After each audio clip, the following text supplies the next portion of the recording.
Hello and welcome back to another We Ourselves video, and today I want to finally give my review of Fantastic Four First Steps. Did I like it? Did I think it was another mid movie? Or did I think it was fantastic? And we'll talk about that today.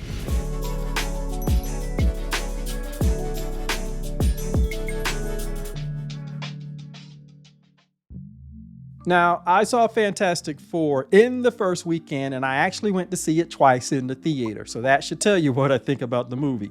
In fact, it is the first Marvel movie in a while that I was excited about seeing more than once in the theaters.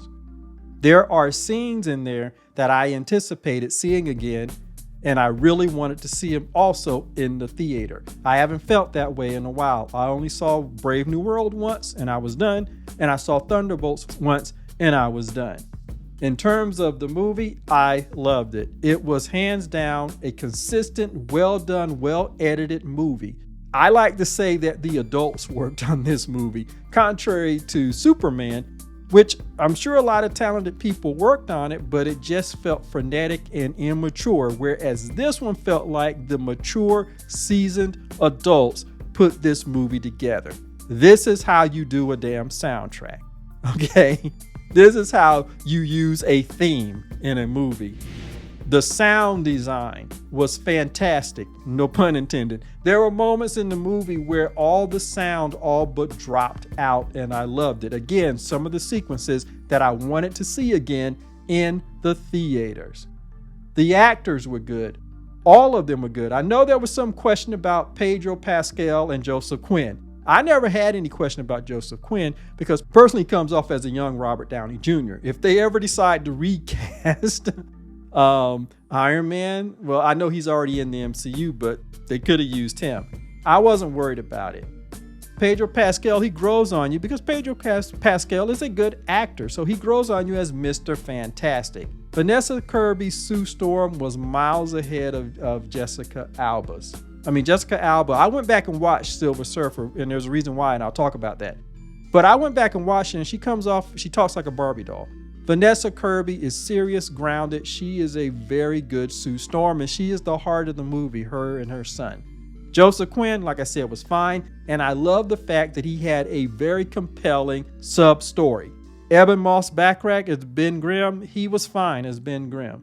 Although, like some people have said, it seems like he had a sub-story that they did not go that far into, and I was kind of sad that they didn't do that. But that was more because of his character. His character isn't ready to have, his iconic and his love interest. I think his character is not at that point. After 4 years, he's still coming to terms with who he is.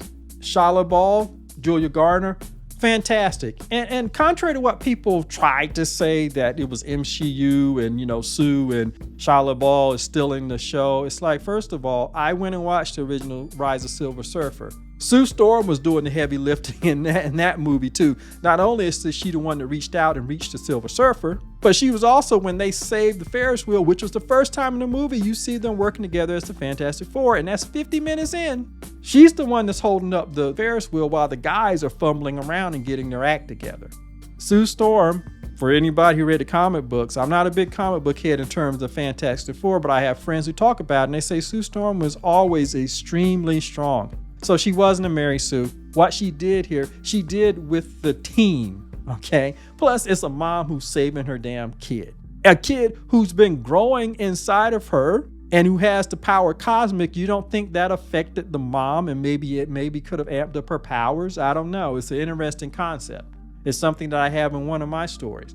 So no, all of that was fine. The team was fine. The theme of family was there. It was good. It wasn't just the family, but the entire world was considered part of their family. They are really beloved and loved in this movie. And I have to say this, because people always compare it to Superman. First of all, this is how you introduce a world and your characters. This is how you introduce them. That's why I said it felt like the adults did this one, the mature adults, the people who have experience and know how to bring together good stories. Contrary to Superman, you aren't just thrown in. They put you in, but it's classic show don't tell. They are explaining their origin story in the montage at the beginning, which everybody's told you about, so I'm not spoiling anything. It's show don't tell, but they're also giving you their history. That guy that you see talk about, we know and love them, he's giving the history because he's telling the audience in the movie and extension, he's telling us, the audience, this is who they are. This is what happened to them 4 years ago. And then you actually see them going up against all their villains. It is fantastic. When you see Johnny make that big four, that's towards the end of that montage and you have the theme going. Again, this is how you use a damn theme, okay? Like I said, grown folks did this movie, put this movie together. Like I said, sound design, cinematography. I know there are some people, and it looks like a lot of younger people too, have a problem with the like 60s aesthetic. It's in a different earth. My thing is, if you can't watch this and be in that environment that they're setting up, then are you really a sci-fi fantasy fan? Because sci-fi fantasy fans, our imaginations are always engaged. We are always eager to go into that new world, that new universe, that new alternate time period. If you are out there and that just throws you, then you have to really ask yourself, are you really a sci-fi fantasy fan? Because I will say no. I don't care if anybody gets offended. I will say no, because you're not. You're not a classic sci-fi fantasy fan, let alone a comic book fan. And that's the problem with trying to appeal to randos out there. Their imagination is not there. That's why they never go and see these things on a regular basis. It's silly to them. Kevin Feige, I don't understand. Well, I understand what they're doing, but not to digress. The aesthetic is the aesthetic. You accept it for what it is, and they immerse you into their world, and they explain who they are and what they are about. And then that is carried forward as you see their dedication to this world. This world is part of their family because they are part of this world. The theme is there, it's consistent. The tone is consistent.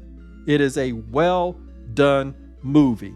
Unfortunately, in the box office numbers for the second weekend are in, and it only made $368 million. I kind of felt like this would happen. This movie is going to struggle to reach 400 million unless the third weekend doesn't have a big drop off. If it doesn't, then it'll comfortably go into the 400 range. But when I was watching this movie, both the first and second time, I just had a sinking feeling that the brokenness that Marvel has done to its own brand is going to persist, and this movie isn't going to do much better than the previous two offerings. And unfortunately, it looks like that's going to happen. Again, unless something unexpected happened and people rush to see it, because honestly, you should go and see it in the theaters. Don't wait for it to come in on streaming. Go and experience it in the theater. But I know that that's an increasingly hard sell to do unless what you're offering is something truly spectacular. But I'm going to do a separate video where I'm going to talk about what I expect to come forward, because I don't think Doomsday is going to do as well as they think it is. They've broken this brand almost beyond repair. And I don't think Doomsday is going to fix it because, contrary to what Kevin Feige says about not wanting to do homework, in order for you to get the most out of Doomsday, you have to know who all the hell those characters are, which means you have to have done some homework. Only the people who know all these characters are and gone on a trip with them are really going to get anything out of Doomsday. Everybody else is going to be confused, which means that more likely than not, they'll just wait for it to come on streaming, which means it's not going to have a big box office. I have a friend who kindly reminded me that he told me a few years ago that streaming was going to kill Marvel. And he's right. It is, because not only did they break their brand, they also did it in a period where streaming has become the norm for people to watch stuff. And so people are just waiting because they don't trust you anymore to rush out and see it in the theaters. And unfortunately, Fantastic Four, although it is a superior movie than either of the other two Marvel movies, and it's a far superior movie to Superman, unfortunately, it isn't going to do any better than the previous two Marvel movies, Brave New World and Thunderbolts, and is doing less well than Superman, which really saddened me because Superman was all over the damn place. I threw my arms up in frustration at least 3 times in that movie. Never did it once in Fantastic Four. But unfortunately, Superman's pulling out the numbers. Even if you don't believe the numbers, Fantastic Four isn't. And so that's what I really want to say about it. It's a fantastic movie. Go and see it in the theaters if you can. Go and see it in the theaters. Give it the box office numbers. But if not, we'll check it out on streaming. But it is a good movie. And I just shudder to think, if this had been the beginning movie for phase 4, we would be in a different space right now. Because it would have set up Galactus as the next big baddie. And it also would have been the formal introduction of the mutants into the MCU. But it came where it did, too late. So anyway, that's my recommendation. It's a good movie. Go and see it if you can. But, you know, it is what it is. But anyway, those are my thoughts on the matter. As always, like, subscribe, and share. And also thank you for the 2,000 plus subscribers. I greatly appreciate it. And I will see you the next time.